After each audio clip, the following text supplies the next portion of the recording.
Good morning, students. I am Ashok Kumar from Bhaurao Devraj Saraswati Vidya Mandir. Today, I am going to teach you the chapter I Want Something in a Cage. Students, this is part 2. This is part 2, and I am going to explain the summary of the chapter. Okay, students, this chapter is for class 7th. And the name of the book is An Alien Hand or supplementary book. Students, जो last आपकी class थी उसमें मैंने आपको explain किया था कि what is freedom, freedom क्या होती है and what's the importance of freedom, कि हमारी लाइफ में फ्रीडम का क्या इम्पोर्टेंस होता है without when we are in slave position. जब हम एक स्लेव की पोजीशन में होते हैं, गुलामी की अवस्था में होते हैं, तो we can't live on life, हम अपना जीवन नहीं जी सकते। We are to pass the life according to the second person, according to the honour. So students, so this chapter tells about the importance of freedom, कि freedom का हमारे जीवन में क्या इम्पोर्टेंस है।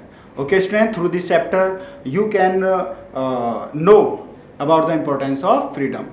सो students, the noise in the shop, जो shop में जो नॉइज थी, शॉप में जो आवाज़ थी, did not trouble Mister Purcell, वो मिस्टर परसेल को परेशान नहीं करती थी, because he was habitual, he was as used to, वो उसका आदी हो चुका था, वह उसका आदी हो चुका था to the ticking of a clock, because all the time a clock was tickling, कि जो क्लॉक थी वो टिकलिंग करती थी, हमेशा खटखट करती थी, तो उसका जो ध्यान था, उसका जो अटेंशन था, वो टोटली उस क्लॉक पर था, not the sound of the animals.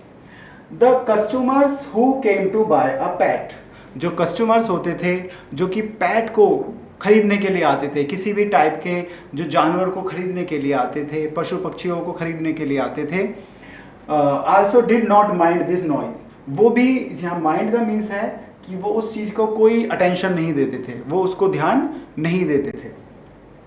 But a man had bought 2 dogs, लेकिन एक स्ट्रेंज पर्सन जो कि डॉग्स को खरीदने के लिए गया, दोनों 2 डॉग्स उसने जो खरीदी थी, बाय की थी, so and let them free, और जो उसने उन्हें आज़ाद किया था। After buying 2 dogs he let them free. He had found the shop depression, उसने उस शॉप को कुछ तनाव में पाया, उसने उस शॉप को कुछ तनाव में पाया।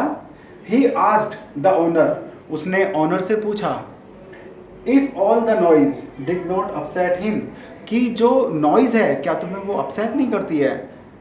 ठीक है, तो ये चैप्टर हमें बता रहा है स्टूडेंट्स कि जो नॉइज़ जो थी शॉप में जो होती थी, वो ना तो परसेल को डिस्टर्ब करती थी और ना ही जो कस्टमर्स आते थे ना उन्हें डिस्टर्ब करती थी। ओके, वो जो इसमें मिस्टर परसेल थे वो उन्हें डिस्टर्ब इसलिए नहीं करती थी बिकॉज वो उसमें हैबिचुअल हो चुके थे, वो यूज टू हो चुके थे। ठीक है, और जो कस्टमर्स आते थे उन्हें ओनली फॉर जो वो खरीदना था उससे उनका मेंशन होता था, अदर्स किसी से भी उनका मेंशन नहीं होता था। लेकिन जब एक स्ट्रेंज पर्सन जो कि 2 डॉग्स खरीदता है और उन्हें फ्री कर देता है, उसे वह पूछता है मिस्टर परसेल से कि क्या यहाँ पर जो एक स्ट्रेंज साउंड होती है क्या वो तुम्हें डिस्टर्ब नहीं करती है। Students, next slide. This man had shiny shoes, यहाँ पर डिस्क्रिप्शन दिया हुआ है इस व्यक्ति का। So this man has had shiny shoes, इस व्यक्ति के चमकदार शूज थे, आई थिंक उसने नए शूज खरीदे थे। His suit was cheap, हालांकि उसका जो सूट था वो बहुत ज़्यादा चीप था, वो बहुत ज़्यादा सस्ता था। His dress was ill fitting but new, उसकी जो ड्रेस थी वो ill fitting थी, उसकी जो ड्रेस थी वो ill fitting थी, यानी कि ill fitting का मीन्स होता है वो फिट नहीं आ रही थी बॉडी पर। ठीक है, लेकिन वो न्यू थी। He had close cropped hair, cropped hair का मीन्स क्या होता है कि उसके बहुत ही ज़्यादा छोटे छोटे बाल थे। So he had got cut the hair and unsteady eyes, उसकी जो स्टडी आइज नहीं थी, बेचैन आइज थी, कभी इधर देख रहा था कभी उधर देख रहा था।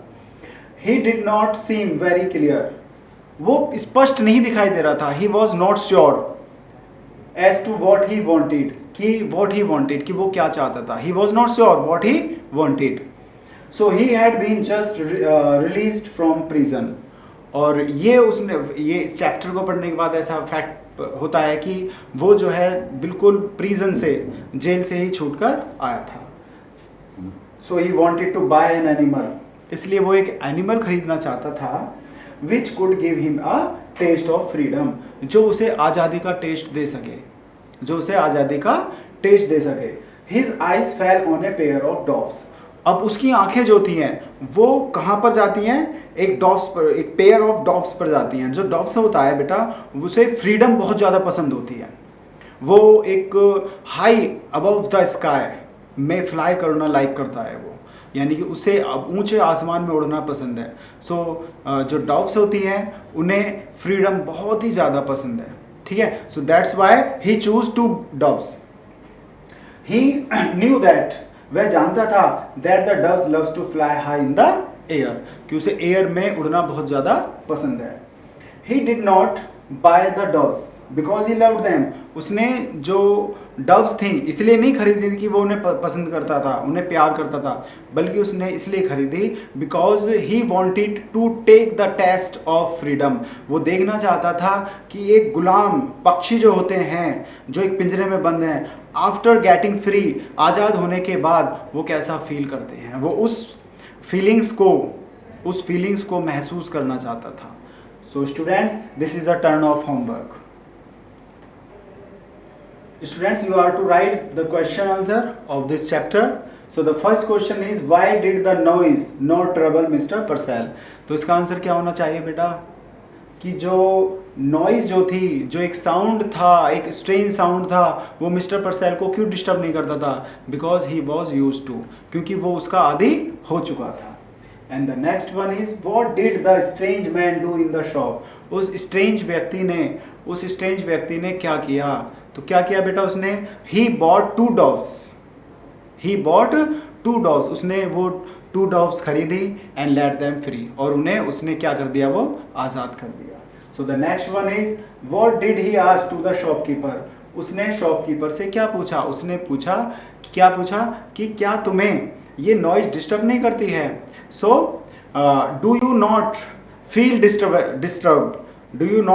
Disturbed due to the sound? इस साउंड के कारण क्या तुम फील डिस्टर्ब नहीं करते हो? And the next one is, from where did the strange man release? कहाँ से रिलीज हुआ था? प्रिजन से रिलीज हुआ था. वो एक जेल थी, वहां से रिलीज हुआ था. ठीक है. Why did he buy 2 dogs? उसने 2 डॉग्स क्यों खरीदी थी?